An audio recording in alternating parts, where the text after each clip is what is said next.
Hey y'all, how are you doing? Can we talk about Eartha Kitt and the whole White House incident? Cool, awesome. Okay, so the story is hella wild, so get ready.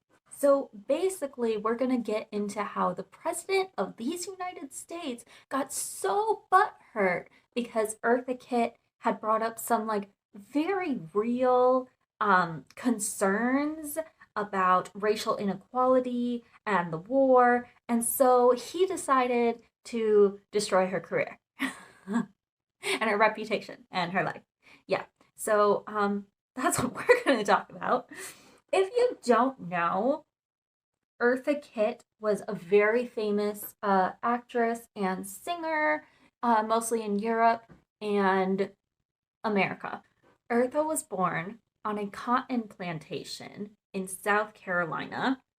Not much is known about her birth or her biological parents, mostly because the system sucks, which we'll get into. But we do know that she was sadly the product of rape. So it seems that one of the white sons from the family that owned the plantation had taken advantage of one of the female slaves and thus became Eartha, Eartha May. But her father's name was never put on her birth certificate because apparently, if the mother and father were not married at the time, it was actually illegal to put his name on the birth certificate, just to protect him. Yeah, and she didn't even have access to her birth certificate until like much later in life, like honestly, right before she died. And we're going to get into that as well. So basically, wow, this is really white. This is my winter foundation.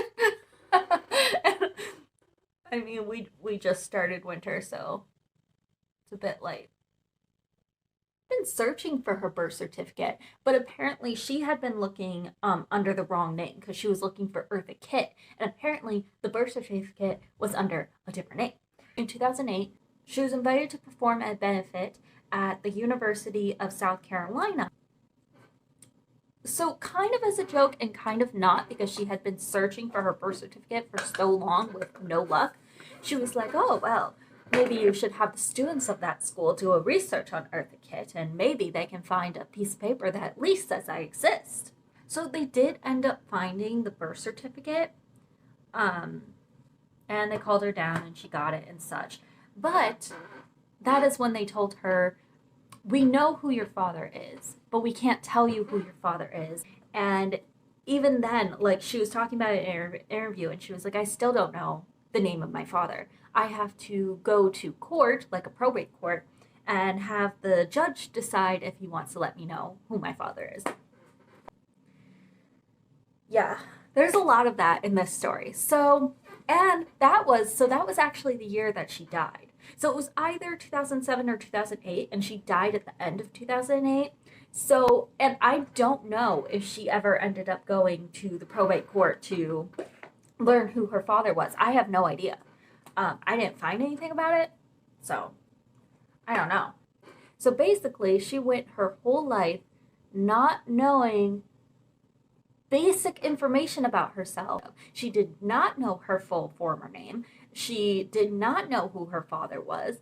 And we're going to get to it, but until she was like 8, I think, she didn't even know who her mother was. We'll get to that.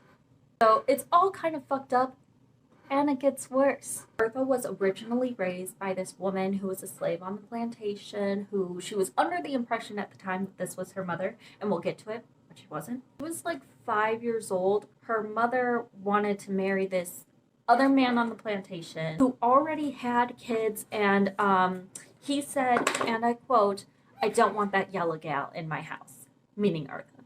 So Eartha explained in an interview that yellow was a white man's term, meaning not white, not black. You are basically the wrong color. She said, you are not wanted by the blacks, and the whites could not care less. So she was sent to live with another family on the plantation who already had 2 teenagers, a boy and a girl. So she was abused terribly by this family She said they used her for whatever they could use her for, used her as a work mule. Those were her words. So when the adults were out in the field working, she would be left alone with the two teenagers in the house. They would tie her to a tree with a potato sack around her waist, tie her to the tree, and they would beat her with a peach tree switch until she bled. And again, she was like 5 years old. So she also said that all she had to wear were also potato sacks. So she didn't even have any proper clothes. She was wearing potato sacks, being tied to a tree with said potato sacks, and beaten by these other kids in the family. And apparently, they were also sexually abusing her, both of them. Well, it was really sad. She said in this interview, she said, all of this abuse was going on, and I couldn't tell anyone because who would believe me? Oh my God. Quick tangent. I am only going off of things that Eartha herself has said in interviews, and this one particular interview was specifically like an emotional interview with Eartha Kitt to talk about her childhood and all the abuse she suffered, which is so fucked up, by the way. Like, I understand human curiosity, and I also understand like letting her have her chance to tell her story, especially after everything that happened. But it's like, oh, it's so fucked up. And it's awful because she performed her song before the interview and then sat down. And if you go and watch that interview, even from the beginning when she was performing her song, like her whole demeanor was completely different. You could tell she was so anxious for this interview. She was not singing like she usually does. She was not performing like she usually does. She was just, and when she was talking to this man, she really like put on this persona of what everyone was telling her she was, which was a nymphomaniac and a whore and a attention seeking slut and all this stuff. And she really like puts that on because she was just so terrified of all the things that she was saying, and it was just it's awful. So for years, she was passed around to different families on the plantation because they were all getting sick of her. Until finally, I think I heard different things. Some publications were saying she was a teenager, and then others were saying she was 8. And I couldn't find any information from her specifically. Um, but at some time around that time, the church wrote to her mother's sister who lived in New York. They wrote to her aunt in New York, Aunt Mamie, her aunt. If you don't take Eartha May, she will either be worked to death, starved to death, or beaten to death. So, and this is according to Eartha, out of Christian obligation, she sent for her. She went to Harlem and met her aunt for the first time. She was instantly terrified of her. She was just like this very tall, very severe looking, beautiful woman. And Eartha said, as soon as she saw her, she said she looked just like me. She had those same sort of features. And then this woman tells her that she is actually her mother. And then didn't say anything else about it. Like, she didn't expand or explain on anything. She was just like, yeah, I'm your mother. The end. So Eartha says she was like, yeah, she didn't say anything else about it. So I'm under the impression that she was the one who was taken advantage of on the plantation. And then out of shame or what have you, she dumped me with her sister and ran off. Well, I mean, good for her that she got away. But apparently, according to Eartha, it was no better with Mammy. It was no better with her aunt. She said she was very strict, and just was also horrible to her and abusing her. And so she spent most of her days just trying to avoid her aunt. So she spent most days when she could find a few pennies riding the subway from one end of Manhattan to the other all day long just to avoid her aunt. And this is so sad. And she said, I was running from rejection. I was running away from not being wanted. She also said, every time I'm on that stage, I'm always afraid I'm going to be given away. So I'm constantly with my soul actually begging to be wanted, to be needed. I never knew when I was going to be rejected.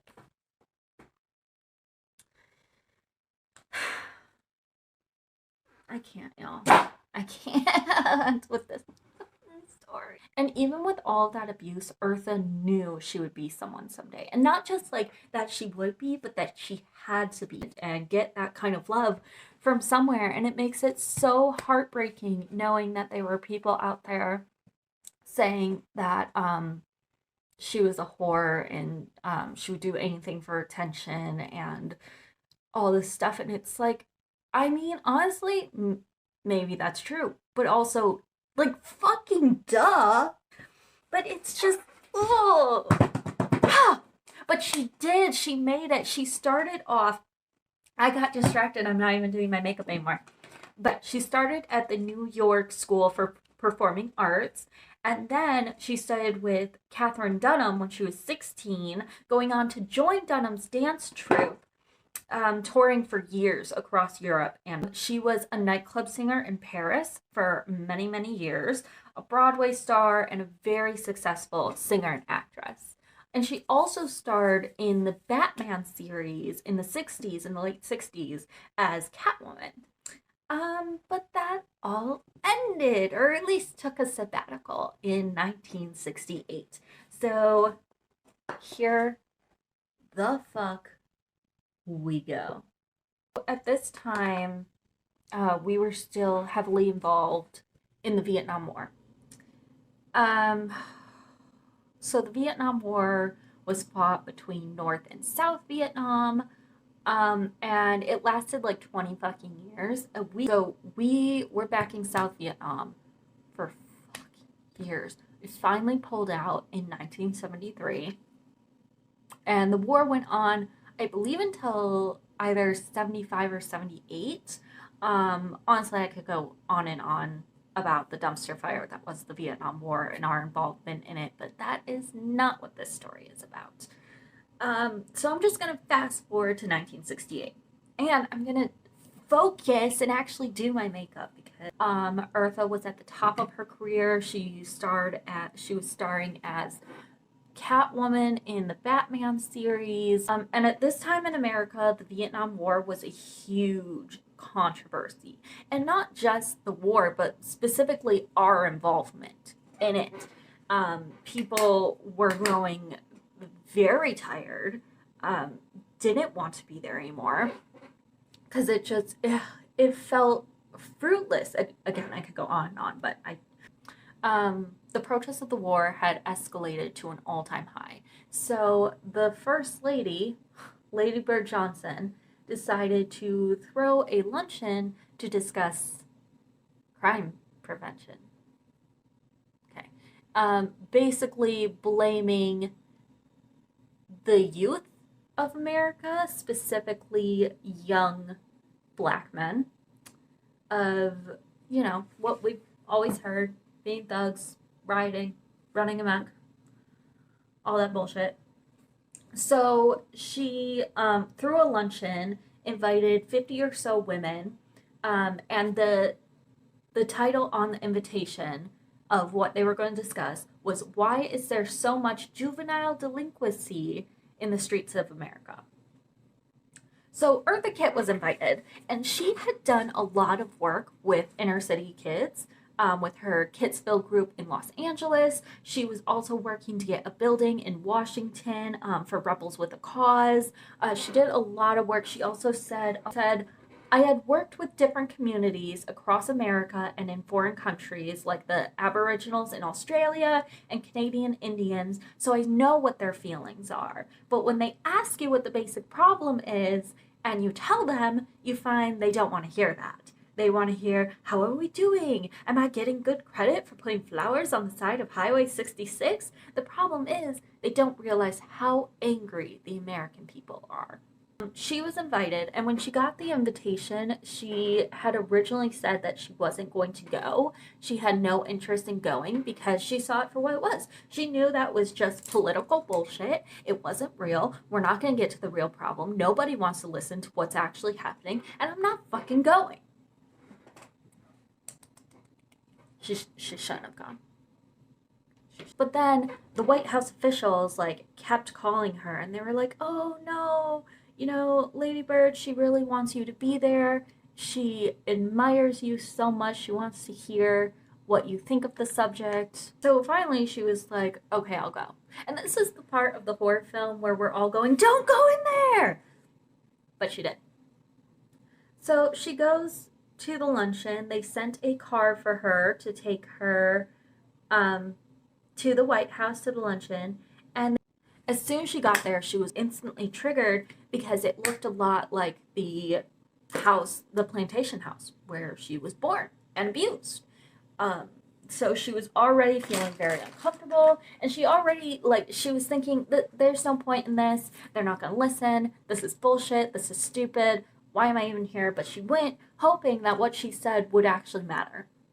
Basically, the beginning of the luncheon is just a bunch of women talking to each other, all blowing smoke up the First Lady's ass, of course.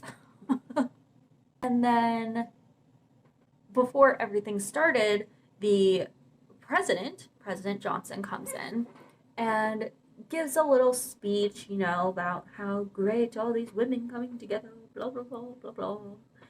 And, Eartha keeps raising her hand to talk, and he's ignoring her. As he's leaving, she stands up and she says, and I quote, "Mr. President, you asked about delinquency around the United States, but what do we do about the parents? The parents who have to go to work, who can't spend the time with their children that they should. This, I think, is our main problem. What do we do with the children when the parents are at work?" Which honestly is a good point, and it pulls into racial inequality again, because it's those communities that are hit the most, that are overlooked, that are not cared about. These families, they have to work so fucking hard all the time just to make ends meet. They get no assistance. They're just shit on constantly. You're a child, you need your family there to guide you and to show you the way, and you don't have that, and what are you gonna do? I think it was a very good point, but he kind of brushes her off again. She says he was very dismissive, very rarely looking her in the eye, as she kept direct eye contact. She was staring right at him, he was not looking at her, he was very dismissive of her. And he gave some bullshit non-answer about the Social Security bill he had just passed, which was a bullshit bill. It answered nothing to her question, and it didn't, oh my god, it does nothing. It did nothing! Not for the people that she was talking about. Look into it. He said the men who made the bill aren't the best judges of how to handle children and otherwise. So then he suggests she ask herself and the other women that question. And then he walked out, and everyone applauded, and she's just standing there okay, all right. So she's very obviously discouraged and upset, but she takes her seat. The luncheon continues like nothing happened. And when it had finished, everyone got their turn to speak. Everyone got to stand up and talk about the question, which was basically bullshit. Again, it was just all of them standing being like, "Oh, Lady Bird Johnson, I love how you planted trees on the highway. Oh, you're planting trees, and I think da da da da." Just bullshit. Okay, just fucking bullshit, not talking about the actual thing. So Eartha keeps raising her hand to speak, "I'm here, I actually want to talk." And Lady Bird Johnson keeps waving her away, being like, "You'll get your turn to talk, Eartha. Don't worry, you'll get your turn. Just wait, just wait." Talking to her like a fucking baby. So finally, she loses her fucking shit. And this pisses me off because I also found a lot of documents of people saying that, like, she was very short tempered and she would always speak when she wasn't supposed to. And it's like, because no one was letting her speak. She's not short tempered. She's upset about very real things. But whatever. So finally, she loses her fucking shit and she stands up. She raises her hand and she says, I think we've forgotten what this luncheon is about. One of the reasons, she says, this is good. She said, one of the reasons why our boys are running away from America is because they come to me wherever I am and they tell me how they feel. They say, our position in Vietnam, we don't like it. We've been there long enough to know it's a silly war, it's an unwinnable war, and we don't want to go. And she said, this is why they smoke pot. They just want to go to sleep. And I agree. I get it. She says this, and she says, she calls out the first lady. I didn't write that down. That was fine. She calls her out saying, you should understand you are a mother as well. And just going into all of this about the boys and how we should protect the boys and we need to pull out of the war and all of this and how what she was saying to the president is that we need to think of the parents and the families as well, get to it at the root. And everyone grew silent, and Lady Bird just kind of, like, you can find the footage. You can find the footage on YouTube. She was just, like, kind of, like, smiling. She's okay. And ignores her completely. Brushes her off completely. Some women came up to her after and said, we thank you for what you said. We agree with you. But unfortunately, 75% of these women here, their husbands work for the president, and so we can't really say that. Just fucking bullshit. So she leaves this luncheon completely discouraged, nothing really being taken care of, just like she knew it wasn't going to be. That's why she didn't want to go in the fucking first place, and they fucking made her. So she leaves this luncheon and she's waiting out front for her car, the one that had brought her here and was supposed to bring her back. Suddenly there's no car. No car. It's just gone. Interesting. So she waits and waits and waits. Nobody's helping her. Everyone's ignoring her. The car is gone. So finally, she just hitchhikes back to the hotel.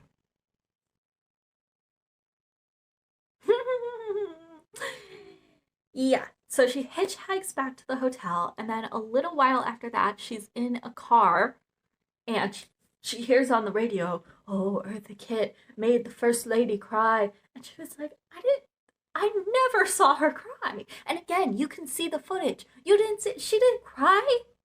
So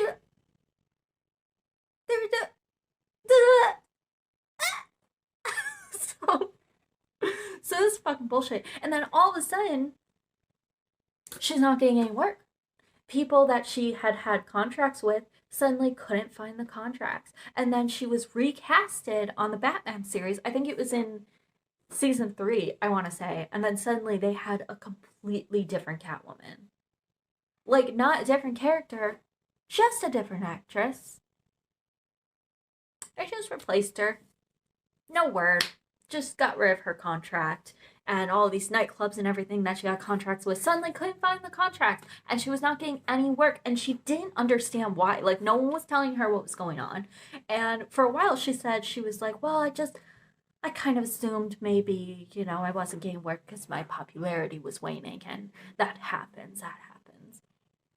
Which is so triggering for her because we know, like, her worst fear is being rejected. Her worst fear is not being wanted and just disappearing and having no one care. And then it's coming true. And suddenly her whole reputation changed, Whole different thing that suddenly everyone hated her. They just hated her and she wasn't getting work. And it was just for years, for fucking years, this was happening. And she didn't know what was going on. And she told her friends that she thought that her phone was bugged. She was starting to get really nervous that people were that she was being watched, that she was being listened to, that her phone was bugged. And all her friends are like, huh, you're just being paranoid. Everything's fine. That's not going on. But it was true. She was being bugged. They bugged her phone. They bugged her phone. And not only that, so let's fast forward to 1975 when Seymour Hersh, who was a journalist for the New York Times, he calls her to get permission to print a story about her being on the CIA dossier. And she was like, news to me. What are you talking about? And then he tells her that everything she thought was happening was true and more. That they had blacklisted her. Yeah, so they sent her her files from the CIA that they had on her. And at the bottom, it said specifically requested by Lady Bird and President Johnson. The fuck? And she says, she's like, they wanted to face me in the United States so I would not be seen and therefore couldn't work. And that's exactly what they did. So in 1975, when Seymour Hersh calls her and is telling her all this and sent her the CIA dossier and all the files they had on her, it said bullshit. It said stuff like she was one of 6 children and she ran away from home, and she was like, none of that is true. So even the most like inane, stupid lies. Like, where are you getting your information? That's not even true. And then it turns out the CIA was interviewing people she had worked with to get information on her. And this guy, Russell Knipe, who starred alongside her in this play, it was called The Owl and the Pussycat. In his interview, he said, and I quote, "She's a bitch. She would do anything in the world to get the audience on her side, including pulling her pants down." What the fuck? What the fuck? She says she was shocked to get that call. Of course. Because, like, up until this point, like, she was a little fearful. Like, she had these kind of paranoias that something was going on, that people were listening to her conversations, watching her, what have you. But mostly she just thought, oh, I'm not getting work because my popularity is waning. So she's completely shocked when she gets this call to find out that the president of these United States had ordered the CIA to stalk her. The fuck? The actual fuck. And this was a whole thing that was going on too. Not just her, but like anyone who dared to speak out about the war, about our involvement in the war, about any of this, they were attacked and gotten rid of. Just gotten rid of. She actually said, they would claim you're a communist or something like this, and if they can't find anything on you, they just deface you and make you a very unpopular name in the mind of the public. And nothing has changed. If they want to get rid of you, they will find a way to get rid of you. And so in this interview, after everything, when she's talking about this, he's like, oh, so what do you do? She's like, what do? You leave America. And she laughed about it. But that's what she did. She had to leave. She couldn't stay there anymore because now she knew for sure she was not going to be getting any work. They were following her. They were stalking her. They were interviewing people to get information on her. People were saying these horrible things. She said, you don't expect anything like this to be happening in your country, in my wonderful country. This can't be happening. It was just horrible. And she said there was no way she could respond, so she just left. She went back to Europe. This is, what was it, 1975. So this is 1975. Seymour Hersh finally published his piece about it, published the CIA documents, all that he could at least, and saying this is true. This is what actually happened. They were stalking her. They were listening to her phone calls. They were trying to deface her for something that she said. Oh my god. It kind of reminds me of the Dixie Chicks debacle. Does anybody remember this? If you're a wee bit young to remember this, it was bananas. They said something they were at like they were having a concert in England, I think. It was somewhere overseas. And they were talking about the war that was going on and Bush and all this stuff. And they were like, honestly, we're a bit embarrassed right now of our country. And rightfully so. And then they were completely blacklisted. Everyone hated them. They were sending them death threats. And then years later, they came out with a song. Is it called Don't Want to Apologize or No Need to Say Sorry or something like that? But basically saying that even to this day, people are saying that they should apologize for what they said. And there's a line in the song that she says, how could something that I said send someone so over the edge that they write to me saying to shut my mouth and sing or my life will be over? Like the fuck? Just like, I'm not ready to apologize. I'm not ready to make nice. I think that's what it was called. Not ready to make nice. Such a good song. Look it up. Again, she left America. She was in Europe. She was like, fuck this shit, I'm leaving. And by the way, once she went back to Paris and Europe and all that, she did fine. She had a great career. Like, no one there cared about what she fucking said. Maybe that's what the Dixie Chicks should have done. They should have, like, gone to London or something. I don't know. I mean, they shouldn't have had to do anything, obviously. In 1978, the new president, President Carter, invites her back to the White House to kind of say sorry, but not really. Like, they never apologized to her. They never even, like, really admitted what they did wrong. But he invites her back to say, you are now invited back to the White House. You're welcome here. We're so good. Fuck. And she was like, okay, cool. But even at that time, they wanted her to apologize. Again, like the Dixie Chicks bullshit. They wanted her to apologize. And she was like, the fuck? She said, oh, what she said? They should apologize to the American people because they know we shouldn't be in that war. And then, oh my God, and then I need to focus and keep doing my makeup, but I'm so mad. I'm so mad. This is bullshit. I'm gonna need my lashes now. Where are my lashes? And then she didn't even work in America until 1995. So 20 years after the Seymour Hersh article came out and after she gets the CIA dossier and all the files they had on her, it wasn't until 20 years later that she finally came back and did her first tour in America since she was blacklisted. And around this time, they started doing interviews with her, asking her side of the story. But it didn't matter. It didn't matter. In this time, 1995 was when the Secretary of Defense at that time, whose name I can't remember, and I don't really care. I don't care about his name. I don't care about him. I don't care about any of this. I care about her and how much fucking bullshit she went through. Anyway, I need to put my lashes on. 1995, the Secretary of Defense at the time had come out with a book. He published a book saying Eartha was right. But at this time, she was like, it didn't matter.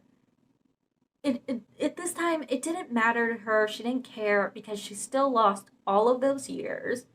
And again, it was the principle of the fact that, like, nothing had changed. Even if after all these fucking years, they're like, okay, yeah, you were right, sorry. Not even saying sorry. They never said sorry. They were just like, yeah, she was right. Still did nothing. They still weren't working to change what she wanted to be changed.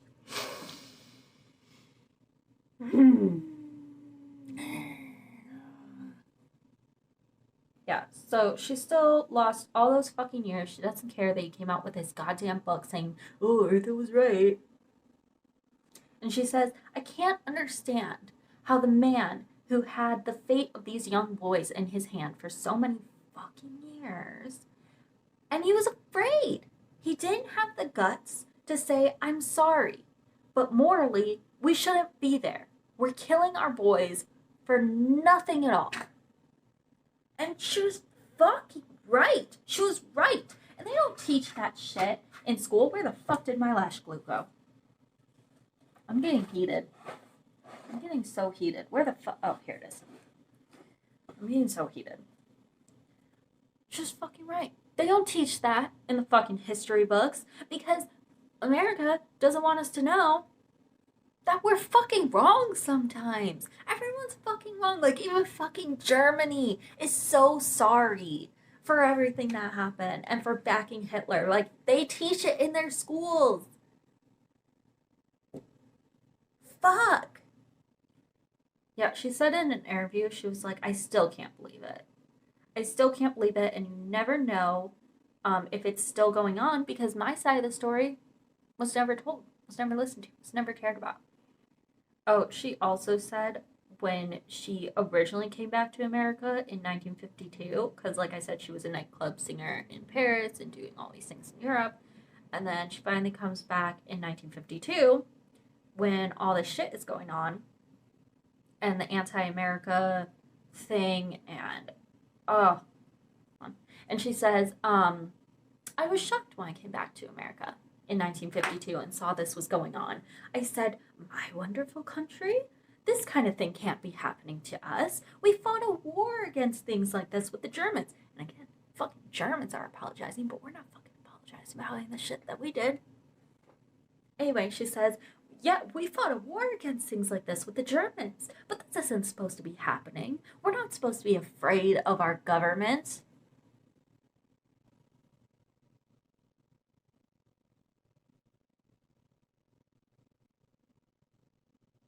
Honestly, don't know, you guys.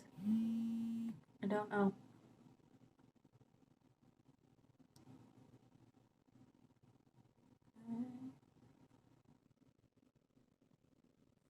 Yeah.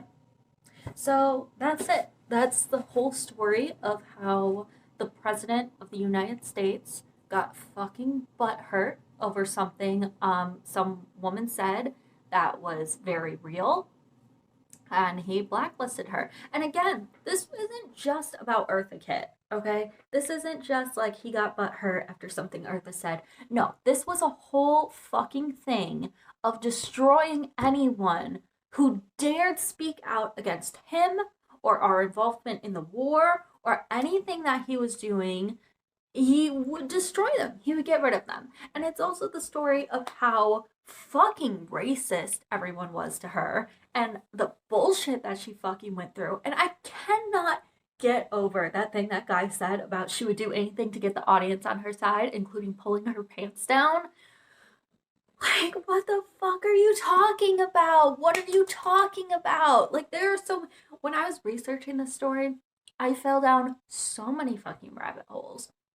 There were so many good quotes that she had. As she was talking, oh my gosh, she said one time about men. She said, men always want to lie me down, but they never want to lift me up. Are you kidding? Are you... Oh my god.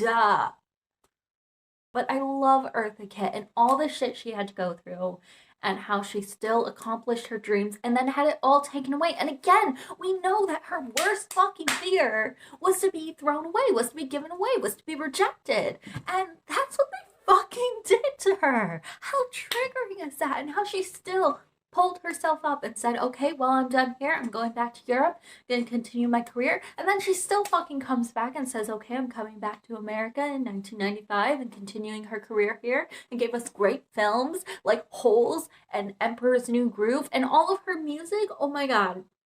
The music she did when she was in Europe. Say with Bon. So good. So good. Also, this look turned out better than I thought it would. It looked like a mess in the beginning, but you know what? You gotta trust the process. And that's exactly what Eartha taught us. You have to trust the process. Not the government, but the process. Trust the process. Amazing. Okay, well, that's it for me, folks. Hope you're as angry as I am, and maybe I'll see you soon.